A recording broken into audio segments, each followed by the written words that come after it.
आइए सुनते हैं लोक कथा पंछी बोला चार पहर। पुराने समय की बात है। एक राजा था। वह बड़ा समझदार था और हर नई बात को जानने की इच्छुक रहता था। उसके महल के आंगन में एक बकौली का पेड़ था।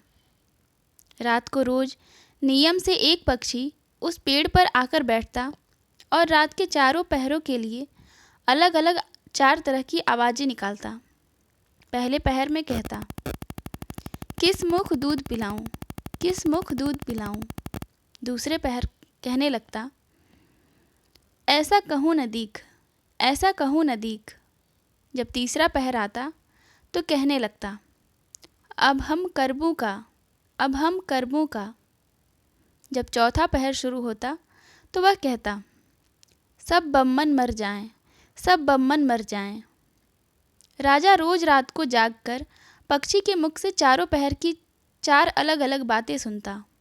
सोचता पक्षी क्या कहता है, पर उसकी समझ में कुछ न आता। राजा की चिंता बढ़ती गई।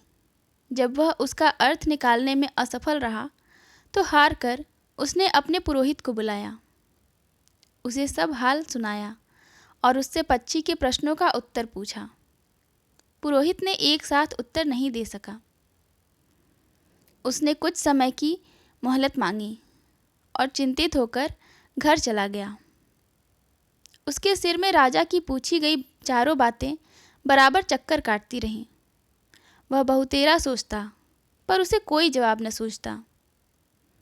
अपने पति को हैरान देखकर ब्राह्मणी ने पूछा, तुम इतने परेशान क्यों दिखते हो? मुझे बताओ, बात क्या है? ब्राह्मण ने कहा, क्या बताऊं? एक बड़ी ही कठिन समस्या मेरे सामने आ खड़ी हुई है। राजा के महल में जो आंगन है, वहाँ रोज रात को एक पक्षी आता है और चारों पहरों में नियत नियम से चार अलग अलग बातें कहता है। राजा पक्षी की उन बातों का मतलब नहीं समझा तो उसने मुझसे उनका मतलब पूछा, पर पक्षी की पहेलियाँ मेरी समझ में भी नहीं आती। राजा को जाकर क्या जवाब दूं? बस इसी उधेड़ बुन में हूँ। ब्राह्मणी बोली, पक्षी कहता क्या है, जरा मुझे भी सुनाओ। ब्राह्मण ने चारों पहरों की चारों बातें कह सुनाई। सुनकर ब्राह्मणी बोली, वाह, यह कौन कठिन बात है? इसका उत्तर तो मैं दे सकती हूँ। चिंता मत करो, जाओ राजा से जाकर कह दो कि पक्षी की बातों का मतलब मैं बताऊंगी। ब्राह्मण राजा के महल में गया और बोला, महाराज, आप जो पक्षी के प्रश्न के उत्तर जानना चाहते हैं उनको मेरी स्त्री बता सकती है।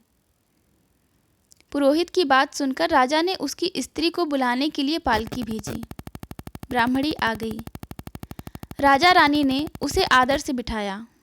रात हुई तो पहले पहर पक्षी बोला, किस मुख दूध पिलाऊं, किस मुख दूध पिलाऊं। राजा ने कहा, पंडितानी, सुन रही हो पक्षी क्या बोलता है? वह बोली, हाँ महाराज, सुन रही हूँ। वह अधकट बात कहता है। राजा ने पूछा, अधकट बात कैसी? पंडितानी ने उत्तर दिया, राजन, सुनो, पूरी बात इस प्रकार है। लंका में रावण भयो 20 भुजा 10 शीस। माताओं की जा कहे, किस मुख दूध पिलाऊं, किस मुख दूध पिलाऊं। लंका में रावण ने जन्म लिया है। उसकी 20 भुजाएं हैं और 10 शीस हैं। उसकी माता कहती हैं कि उसे उसके मुंह कौन से मुंह से दूध पिलाऊं। राजा बोला, बहुत ठीक, बहुत ठीक, तुमने सही अर्थ निकाला है। दूसरा पहर हुआ तो पक्षी कहने लगा, ऐसो कहीं न दीख, ऐसो कहीं न दीख। राजा बोला, पंडितानी, इसका क्या अर्थ है? पंडितानी ने समझाया, महाराज सुनो, पक्षी बोलता है, घर जम नवदीप, बिना चिंता को आदमी ऐसो कहीं न दीख, ऐसो कहीं न दीख। चारों दिशा, सारी सृष्टि, नवखंड सभी छान डालो, पर बिना चिंता का आदमी कहीं नहीं मिलेगा।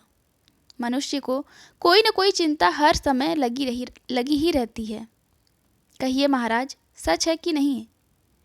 राजा बोला, तुम ठीक कहती हो। तीसरा पहर लगा तो पक्षी ने रोज की तरह अपनी बात को दोहराया, अब हम करबों का, अब हम करबों का।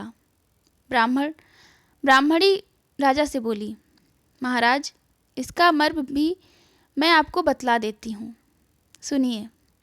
5 वर्ष की कन्या साढ़े दई ब्याह, बैठी करम बिसूरती, अब हम करबू का, अब हम करबू का। 5 वर्ष की कन्या को 60 वर्ष के बूढ़े के गले बांध दो तो बेचारी अपना करम पीटकर यही कहेगी कि अब हम करबू का, अब हम करबू का। सही है ना महाराज? राजा बोला, पंडितानी, तुम्हारी यह बात भी सही लगी। चौथा पहर हुआ तो पक्षी ने चोंच खोली, सब बम्मन मर जाएं, सब बम्मन मर जाएं। तभी राजा ने ब्राह्मणी से कहा, सुनो पंडितानी, पक्षी जो कुछ कह रहा है क्या वह उचित है?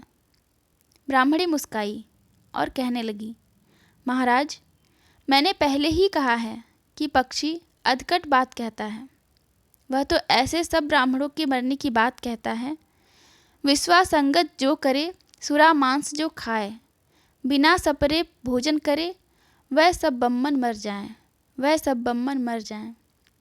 जो ब्राह्मणी वैश्या की संगति करती है, सुरा और मांस का सेवन करते हैं और बिना स्नान किए भोजन करते हैं, ऐसे सब ब्राह्मणों को मर जाना उचित है। जब बोलिए, पक्षी का कहना ठीक है या नहीं? राजा ने कहा, तुम्हारी चारों बातें 52 तोला पाव रत्ती ठीक लगी, तुम्हारी बुद्धि धन्य है। राजा रानी ने उसको बढ़िया कपड़े और गहने देकर मान सम्मान से विदा कर दिया। अब पुरोहित का आदर भी राज दरबार में पहले से अधिक बढ़ गया।